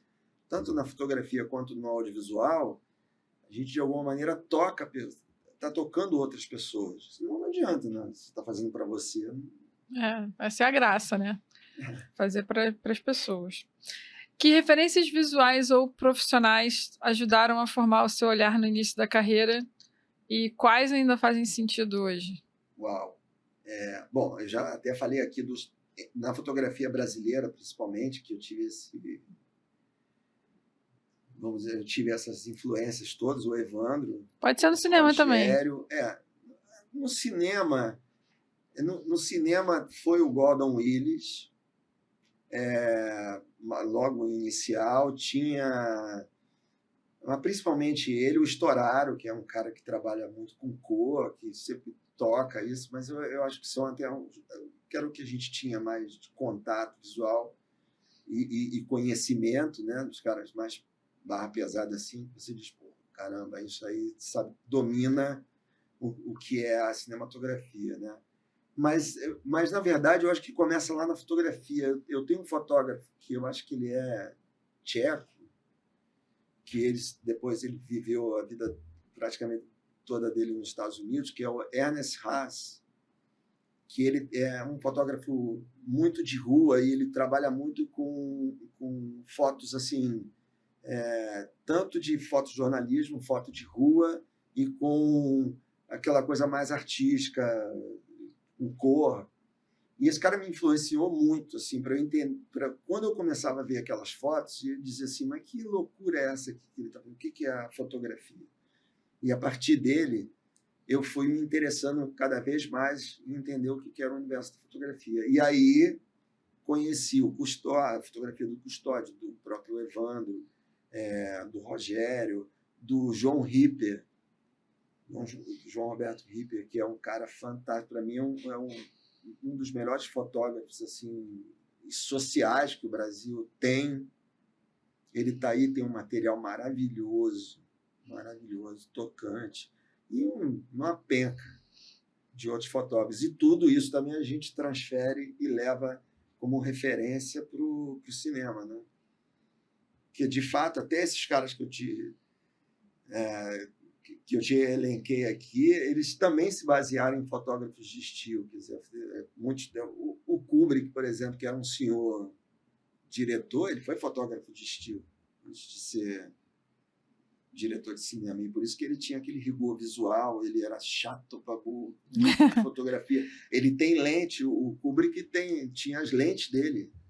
Ele tinha um bando de lente que até hoje está lá no museu dele, que era dele mesmo. Eram próprias. Olha que loucura. Muito legal. Fiquei feliz de citar o Ripper. O Ripper já esteve aqui. Que ele bom. É uma referência. Também, um cara super carinhoso, e ele trata a fotografia de forma humana, é uma referência para mim. Tem um grande amigo dele, que é um grande amigo meu, a gente não é tão... eu não sou tão próximo assim do Ripper, apesar de conhecê-lo, ele me conhece, mas através desse amigo também, que é um fotógrafo dessa geração do Bulcão, que é o Ricardo Funari, que hoje está organizando também o material dele, a obra dele, que é um cara fantástico também. Nossa, a fotografia vai se conectando muito nesse universo, né, humano. Ela tem que ser isso, senão... Enfim. Verdade. O Funari está na minha lista também. Ainda vou conhecer. Esse eu arrasto aqui, se quiser. Quero. Eu trago. Quero conhecê-lo. Tem muita história, hein? Então, assim que é bom, pá. O que você acredita que todo profissional de audiovisual deveria dominar tecnicamente antes mesmo de pensar em linguagem estética? Nossa, cada pergunta aí é séria. É, eu acho que ele tem Para que, começar, então, o que ele deveria aprender? antes da linguagem estética, que se diz. Para mim é a técnica, sem dúvida nenhuma, porque senão ele não consegue resolver os pepinos que ele vai ter para poder transformar o que é texto em imagem. Isso para dentro do audiovisual. Né? Ou o que é um roteiro, o que é uma ideia, principalmente uma ideia. Eu até acho que antes do roteiro, ele entendeu o que é uma ideia, então a técnica é importante. Eu sou um cara, de fato, assim, você colocou ali na bio, eu sou um cara muito chato com técnica, muito cri-cri, porque meus livros de cabeceira eram manuais, são manuais de câmera até hoje, eu mergulho nisso, não para ser aquele nerd, como até o Afonso, tem que ser nerd, não, mas assim, para a gente entender, não deixar, que a câmera está lá, ela quer ser dominada, ela quer ser domada, senão ela vai te derrubar. E aí você entender qual é a melhor forma de você, para domar ela, transformar essa ideia em imagem. Então, assim, para mim tem que viajar dentro da técnica. Mas, para além disso, a gente até estava conversando aqui, a comunicação também é uma das ferramentas importantes. Assim, o fotógrafo, dentro do audiovisual, ele tem que entender, ele tem que ter um arcabouço cultural. Eu sei que é uma palavra meio pesada, assim, meio até pode parecer, mas ele tem que ter um arcabouço cultural mínimo que seja, para entender também o que são essas ideias e transformar isso. Isso é tão importante quanto a técnica. Não adianta ser um cara extremamente técnico e depois ser meio idiota diante do que é uma imagem, do que é uma composição, do que é, para chegar lá na linguagem, né? Que eu estou te dizendo. Ele tem que dominar isso. E a comunicação dele em relação a isso. Então tem que ser uma pessoa que saiba escutar e saiba também falar, colocar suas ideias. Ele também vai interferir nisso de alguma maneira. E para trabalhar com audiovisual, acho que tem que ser raçudo, né? Tem que gostar de um perrengue, porque... Sem dúvida. Sem dúvida, porque aqui é 90% de suor, o Peixão sabe. 90% de suor e o resto é que é essa coisa de achar, não, eu sou um cara criativo. A criatividade é o mínimo que a gente tem assim dentro, mas o resto a gente leva mesmo no braço, né? E tem que ser raçudo. Raçudo não tem que ter mimimi, não tem que ter frescura, não tem que entender que... Isso não é assim, então é gostar de perrengue o tempo inteiro. Não, a gente adora conforto. A gente adora conforto, mas a gente tem que entender que os desafios estão nos perrengues. Senão você não aprende, você não você estava falando aqui do Adolfo, né, que agora é indicado para o Oscar. Vê como é que se fotografa dentro de uma floresta. Aquilo ali é um perrengue. E certamente ele levou muita coisa do aprendizado dele dentro do que é a realidade brasileira para aquilo lá. Então o cara tirou de letra. Mas tem que ser raçudo, você lembrou bem. Eu trabalhei numa escola de fotografia aqui no Rio, e aí teve uma vez, eu era coordenadora, aí o professor me chamou na sala porque uma aluna queria fazer uma reclamação. Aí a reclamação dela era que a gente tinha as aulas de estúdio, a gente tinha as aulas de laboratório, que era software, e a gente tinha aula de prática fotográfica, ou de técnica, ou então de ensaio fotográfico, book, né, essas coisas. E aí ela veio reclamar que as aulas de prática tinham que ser em ambiente com ar-condicionado, porque o Rio era muito quente e ela suava muito. E aí eu falei, Aí eu Tá comecei... no lugar errado. Tá no lugar errado. Aí eu comecei a rir, eu falei, vem cá, você tem certeza que você quer trabalhar com fotografia? Não, ela não pode fotografar, ela não É, pode trabalhar nem com comunicação, né? Assim, olha, aliás, ela não pode trabalhar com muita coisa, né? que eu falei, Tadinha, cara... teremos pena dela. eu falei, você tem várias opções. Você pode mudar de cidade, de país, talvez, que a gente está num país tropical. Você pode mudar de profissão, de repente, procurar um cargo de secretária, que você fica sentado o dia inteiro no ar-condicionado da clínica, né? Enfim, mas assim, se você quiser ser fotógrafa, meu amor, não vai ter outra chance. É carregar peso, é aguentar calor, tudo isso está dentro do pacote. Isso aí já tá inserido no pacote. Poeira, gritaria, tem tudo isso. Claro que hoje, com uma política muito mais amena, a gente tem um ambiente de trabalho muito mais legal de trabalhar, muito melhor de se trabalhar, né? E tem que ser assim, porque a equipe funciona melhor. Mas perrengue, aí pega a chuva, aí você está preparado para o calor e sol, daqui a pouco está frio no mesmo dia, aí você está molhado, você tem que proteger o equipamento, por aí vai. É isso. Ela não passava nem no primeiro dia de aula. Mas pode deixar que eu não vou dar nomes. Não, por favor. Não foi reprovada. Essa foi... não sei, porque eu achei, quando ele me chamou, eu achei que era pegadinha. Aí eu falei, pô, tá de sacanagem, né? Porque olha o tipo de pergunta. Mas era real, essa menina me deu trabalho. Não sei se ela me dá trabalho com fotografia, mas que ela me deu trabalho, me deu. Qual que é o erro técnico mais comum que você observa nos alunos, assim, quando eles estão... Arrogância. Ui, foi direto na jugular. Arrogância. E as certezas. Eu já fico com 2 pés atrás, acho que você viu isso lá, quando o cara já chega cheio de certeza. Uhum. Eu vi muitas coisas lá. O primeiro dia de aula, que foi só um encontro pra gente ver a dinâmica, como é que ia ser. Esqueci o nome daquele professor que trabalha na produção. Ele deu um grito que eu levei um susto. Eu falei, caraca, meu irmão. Aí ele virou e falou assim, isso aqui é só pra ambientar. Aí eu falei, entendi. Só pra gente ter a experiência de como seria na vida real. O Chu, não? Foi. O Chu. Foi. E olha que o Chu nem assim, nesse nível, não, ele é um senhor diretor de cinema hoje. Filma muito.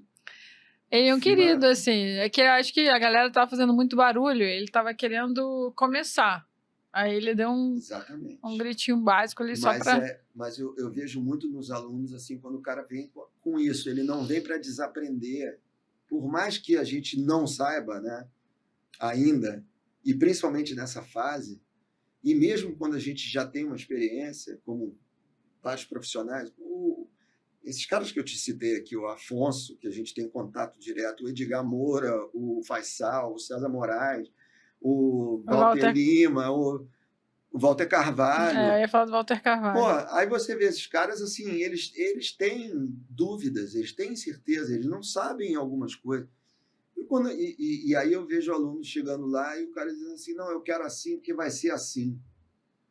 Eu digo, amigo, eu acho que você está no caminho um pouco errado. Tudo bem. E a gente, de fato, tem que desmontar essas figuras para absorver, que a gente aprende com os erros. O erro é uma parte importante do aprendizado, muito importante. Ter a consciência de que vai errar, de que em momento vai errar. O que a experiência dá para a gente é saber manejar o erro, é saber gerir fazer a gestão dessa crise, e o erro é interessante, caminhar entrar nessa área do erro também é interessante, porque ele pode te mostrar coisas diferentes e coisas novas. Uhum. E quando o cara vem com certeza e vem com arrogância, não vai funcionar. Não vai funcionar. Porque não é assim. Isso, para mim, já é a primeira demonstração, inclusive, de insegurança dele e de falta de conhecimento. Claro, tem níveis aí, já houve também uma galera que se colocava, né, dentro da postura de que eu sou o diretor, eu faço isso, eu sou aquilo, mas não é assim. E é um trabalho coletivo. O audiovisual é muito mais coletivo. Aqui, ó, nosso amigão Peixe que está ali. Se ele quiser, ele destrói nossa entrevista. Desliga o áudio. Botão, ele só está com o dedinho assim no botão. Eu vou lá e mata ele, mas não é isso. A gente trabalha junto, porque a importância, todo mundo é muito importante na engrenagem toda. Verdade. Não, e a experiência foi muito legal lá, porque até o horário vocês foram rígidos com a gente para a gente entender que aquilo ali tem custo, né? Que se fosse para valer realmente um trabalho de cinema, que aquilo ali não pode passar, não pode atrasar. Então, era tudo certinho, horário para almoçar, horário para parar. Gente, então, ó, tem que andar, o horário, tem que acabar o horário certinho. Então, isso é muito bacana. Entendeu, Ana? Que é exatamente essa diferença. Quando você é videomaker, não, galera, vamos tocando, depois a gente faz um lanche, não sei o quê, vamos esticar aqui. Não é assim.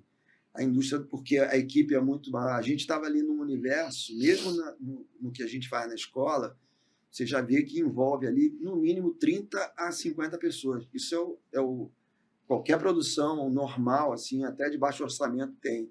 Mas existem sets de filmagem com 2.000 pessoas envolvidas, diretamente naquele dia. É muito dinheiro.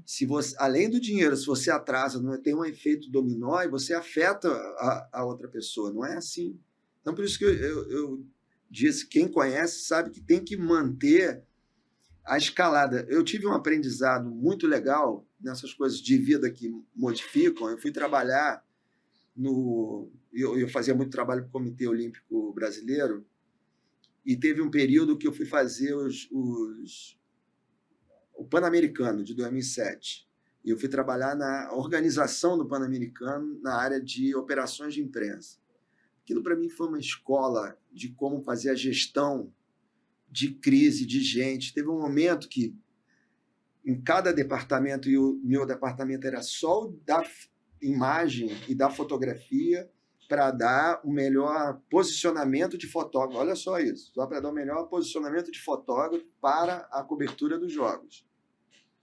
Eu tinha entre todos os envolvidos ali, os gerentes de venues, como a gente chama, né, de cada instalação esportiva, e os voluntários, eu tive 2.000 pessoas embaixo da minha asa, vamos dizer assim, e gente que eu tive que treinar para fazer os jogos funcionarem nesse departamento.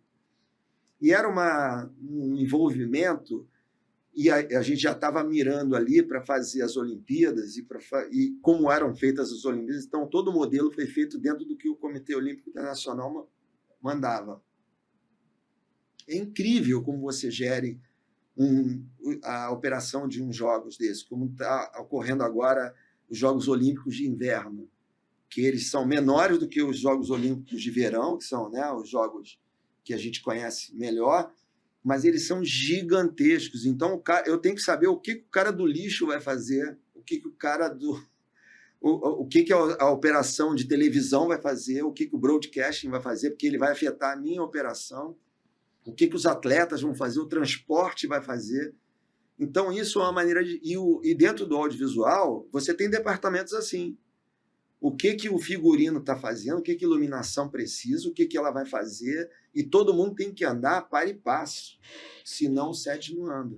Nossa, é muito legal. E eu lembro que no dia que a gente foi gravar, tava rolando alguma coisa na rua que fazia um barulhão e afetava a nossa gravação.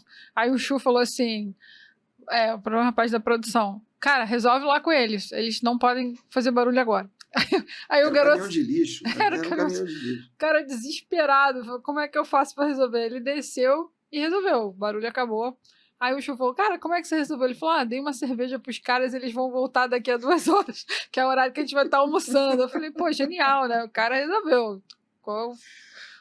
É isso. Como é que ele fez para resolver? É aquela ferramenta de comunicação. Né? Eu até citei essa história, essa experiência que eu tive com os jogos de 2007, o Pan-Americano, que é exatamente isso. Dentro de um set de filmagem, quando ele abre, toda a criatividade, aquela coisa que você imaginou, o roteiro, o que você vai fazer, a fotografia, acabou. Agora a coisa tem que acontecer no tempo que tem que acontecer, É claro que eu estou exagerando aqui, a gente pode incluir ali, e esse é o papel do diretor de fotografia, do diretor, eles podem, que é exatamente isso. Mudou a luz, genial, não tinha pensado nisso, ficou do cacete, que não sei o que. Agora, a parte técnica que está ali, o som tem que estar funcionando, a câmera tem que estar funcionando, a iluminação tem que estar funcionando, se o gerador queimou, o cara que se vira em outro gerador, não sei onde é que ele vai arrumar, a produção que corra atrás, liga na tomada da vizinha, entendeu? E é assim que a coisa tem que funcionar. Então, é uma gestão de crise. Quando você abre um set de filmagem, você é um gestor de crise em cada área. A câmera pifou. Vamos gravar. A câmera, puff. O que eu faço?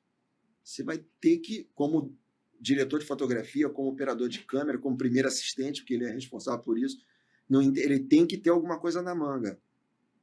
Então, ele é um gestor de crise, ele não quer mais saber. A criatividade foi toda para o beleléu. Ali você tem que resolver, porque imagina um set que tem 2.000 pessoas envolvidas e não pode rodar porque a câmera, que é uma só, às vezes, numa produção dessa, você tem uma câmera só, ela não está funcionando, por alguma razão. Se vira. Nossa, desesperador. Porque o taxímetro está rodando e você tem que acompanhar aquilo. Então, assim, é um gestor de crise. E a crise do dia é a crise do dia. A crise do dia anterior era outra. Entendeu? Então, assim, por isso que você tem que ter todos esses... não basta ser só técnico, não basta ser só criativo. Você tem que... São todos esses atributos têm que estar junto de um diretor de fotografia, do primeiro assistente, do fotógrafo de estilo, seja lá quem for. Dentro da área do audiovisual, o cara do som perdeu o cabo XLR, não está funcionando. Ele vai botar o dedo ali de alguma, vai fazer uma conexão com a língua e o negócio vai ter que funcionar. E vamos embora. Se vira nos 30. Se vira nos 30. Cara, realmente não é para qualquer um, não. Em um cenário de democratização do audiovisual, com câmeras potentes, de acesso facilitado à tecnologia, o que realmente diferencia o profissional formado tecnicamente do entusiasta autodidata? Olha, eu acho que primeiro é a vontade de fazer. Hoje a democratização ela foi muito boa para você abrir, e eu acho que foi ela responsável por a gente ter essa indústria que está se criando e se formando aqui no Brasil. O que todo mundo virou o nariz, que agora qualquer um pode fazer um projeto, pode fazer um audiovisual, pode fazer um filme, pode fazer um documentário. Isso é que foi bom.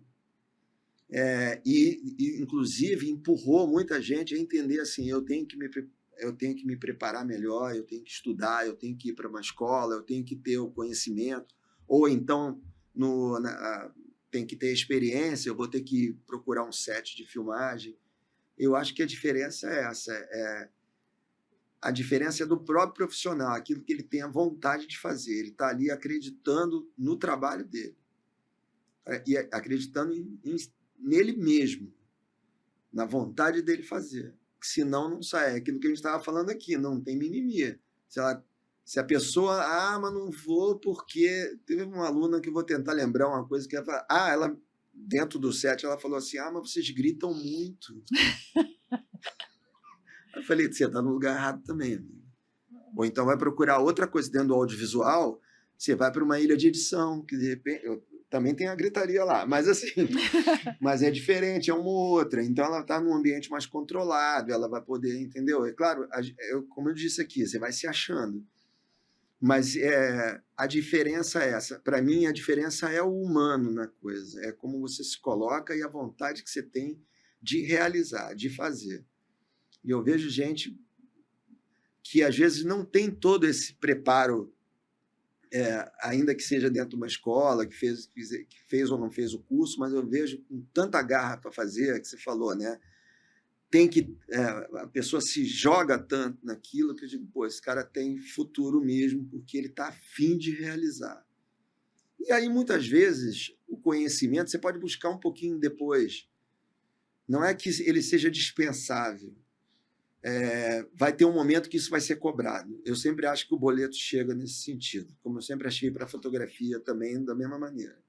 Então, você pode começar da maneira empírica, assim, só na experiência, só acompanhando a galera. Claro, eu comecei assim, mas depois você tem que ir buscar, ou de forma própria, que hoje em dia está muito melhor, porque você pode, com esse, né, através desse podcast que a gente está fazendo aqui, que já pode ser um início para a pessoa buscar alguns desses nomes que a gente citou aqui e pesquisar, que a internet tem esse lado super legal e favorável, que é de você ter acesso à informação como nunca se teve antes, mas, ao mesmo tempo, assim, você tem que ter, de fato, ir buscar essa informação, porque uma hora o boleto chega.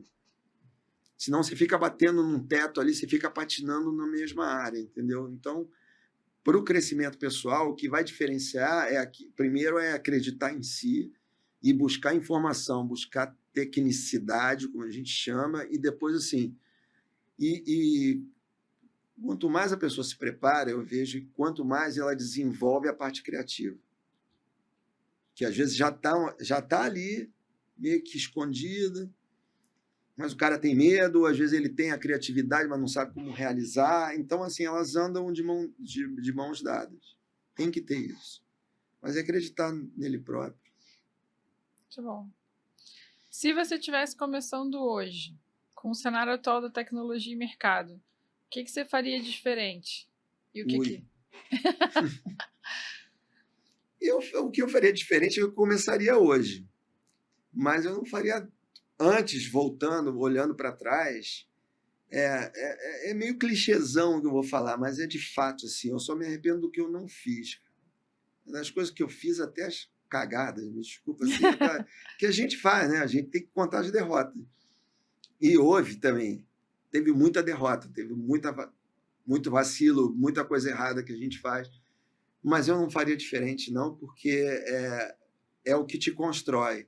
Então, hoje, se eu estivesse começando hoje, do nada, assim, que eu acho que a gente, na verdade, recomeça todo dia. E também é meio clichê. Mas quando eu, de novo, fui buscar o audiovisual e aí sim mergulhar nessa história da própria ABC, para mim, isso é um recomeço.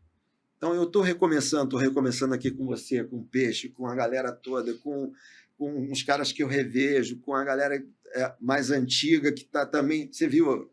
Eu acabei encontrando aqui com o Sérgio Zales, que você entrevistou, e ele falou assim, estou querendo fazer um curso lá também. Isso, para mim, já brilhou os olhos. Eu digo assim, cara, a gente está vivo nesse momento, nesse recomeçar. Então, o importante, eu não sei se eu faria diferente, eu acho que o diferente é assim, eu já estou mais velho, já estou mais experiente, já estou com mais quilometragem, tem cumbuca que eu não vou meter a mão, tem outras que eu falei, deveria ter feito daquela maneira. Eu acho que a gente vai buscar caminhos diferentes. Mas eu faria do mesmo jeito, porque aí você também, né, do jeito que você nasceu, do jeito que você quer que seja, enfim. Eu buscaria, não sei, é uma pergunta difícil, mas no clichê isso, não faria nada diferente do que eu fiz. Mas eu faria todo dia. Faça todo dia, faça diferente. Não tem uma frase que é repete até fazer diferente? Eu acho que é isso que a gente tem que buscar, essa dinâmica mesmo de fazer... E ontem eu escutei uma frase que é do Jean Cocteau, que foi até o Hernani lá do MAN que relembrou isso, né? Uma frase famosa dele, que ele falava assim, isso é muito para a juventude, mas ela é um pouco mal interpretada, mas o que eu acho bacana, que assim, se você não sabe que é impossível, ele, sabendo que não é impossível, fez aquilo acontecer, então ele buscou fazer. Eu acho que é a gente também colocar isso, nada é impossível. Então é fazer isso todo dia, é buscar isso. Não, isso aqui não é impossível. Se eu, com a idade que eu estava, com a experiência que eu estava, eu colocasse assim, não vou... eu vou mudar agora para fazer o audiovisual porque é impossível para mim, eu não teria feito. E estou fazendo a cada dia, estou aprendendo a cada dia, estou buscando a cada dia. Então... Você está no audiovisual há quanto tempo? Nessa brincadeira toda, pelo menos há uns 15 anos. Mas, assim, de Passa fato, rápido, né? é muito rápido. Mas, assim, só de fotografia eu tenho uns 30. Vai, Vlau. Quase 40. Por aí. Que legal. Adorei. Demorou Eu para eu adorei. conseguir Pois gravar é, com né? você, porque você é um rapaz muito atarefado. Não, Por exemplo, o Will também. O Will, vira e mexe, mandou, e aí, tudo bem? Ele ainda tá lá no sertanejo, não, lá. ele é muito mais complicado, porque o Projac suga mesmo. Ele tá. Mas um dia eu consigo. Sou uma Não, pessoa ele resiliente. virá. É um cara fantástico também, tem uma história super legal. O cara começou como. Ele foi fazer fotografia lá na Globo, né? Enfim, eu não estou dando spoiler aqui. Traz o Will e ele vai contar a história dele. Tá? Ele é gente boa, gente fina. Sim, tá incrível. E tem vários lá na minha listinha. Mas é bom que agora eu já aproximei mais aqui, aí já consigo mais, É bom. mais cartas de recomendação para a pessoa ouvir. Cara, adorei, obrigada. Você quer deixar um recadinho pro pessoal, para Não, quem... eu acho que nesse recado final que a gente colocou, Aninha, assim, busque esse impossível, não criar impossibilidades. Não criem impossibilidades. Façam. A gente fala na escola. Mas também entrem com essa visão de que a gente tem que desaprender, às vezes, para aprender as coisas. Então, assim, o meu maior medo hoje são as certezas, são as pessoas que têm certezas, né? E foi bom que a gente nem tocou nesse assunto, que para mim é polêmico, mas falar de IA é um negócio que, assim, que eu aceito, mas eu estou muito ali na linha do que o Miguel Nicoleles está seguindo. Nem é inteligente, nem é artificial.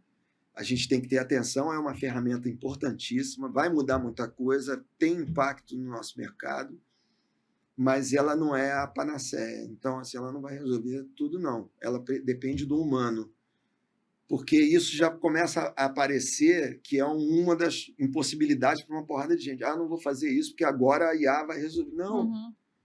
Entrem, façam, se dediquem, se coloquem nas coisas. Eu acho que é se colocar de fato. Então, o recado é esse. E a fotografia, quando o digital começou e quando o celular veio, né, acabou com a fotografia. De fato, a fotografia que eu vivi, essa não existe mais. Ela foi modificada. Mas nunca se fotografa tanto para o bem e para o mal como a gente faz hoje com o celular. E isso é muito positivo para a fotografia. Eu também dou aula de curso básico de fotografia e coisas mais avançadas, de fotografia mesmo estilo, e eu nunca vi tanta gente interessada e tanto aluno para fotografia. Porque começa no celular, aí o cara busca uma câmera de entrada, aí ele começa a querer... Aí ele entra, aí a mosquinha mordeu, já era. Já era, é verdade. E isso é muito positivo. Quantas dessas pessoas, e eu vejo nos cursos, o que você quer fazer? Às vezes o cara é médico, às vezes o cara é advogado, às vezes o cara é engenheiro. Né? Não, eu quero trabalhar com fotografia. Aí eu conto ou você conta? Maravilhoso. É isso aí. Adorei, Aninha, adorei. Peixe, brigadão, hein, amigo? Ó, gente, nosso episódio maravilhoso aqui. Quero agradecer ao Marco Rezende mais uma vez pela oportunidade e pelo ABC, né, por ceder esse profissional para falar com a gente aqui. Agradecer a Betamax, quem operou agora foi o Peixe, nosso amigo que está sempre aqui com a gente. E agradecer ao Camar Seguros, nossa corretora. Então, se você quiser fazer uma corretagem, uma cotação ali sem nenhuma obrigação de fechar, né? A gente tem um 20% de desconto no link que fica aqui no episódio. É isso, até a próxima. Para equipamento? Para equipamento. Opa! Depois a gente, fora do ar, a gente conversa. Tá bom. Aí, ó, importante, galera. É importante. Seguro, né? No Rio de Janeiro não tem como. Não, tudo. Não só para furto também, que também a gente achava que era só para. Quando eu comecei, eu achava que era só para roubo, né? Sim. Mas na verdade o seguro também segura a gente em relação à queda, questões técnicas aí. Deprecia equipamentos. Exatamente. É bom. Já precisei usar e foi minha salvação. Paguei só a franquia, né, do que o conserto, que seria uma fortuna. É isso, gente. Obrigada, até a próxima.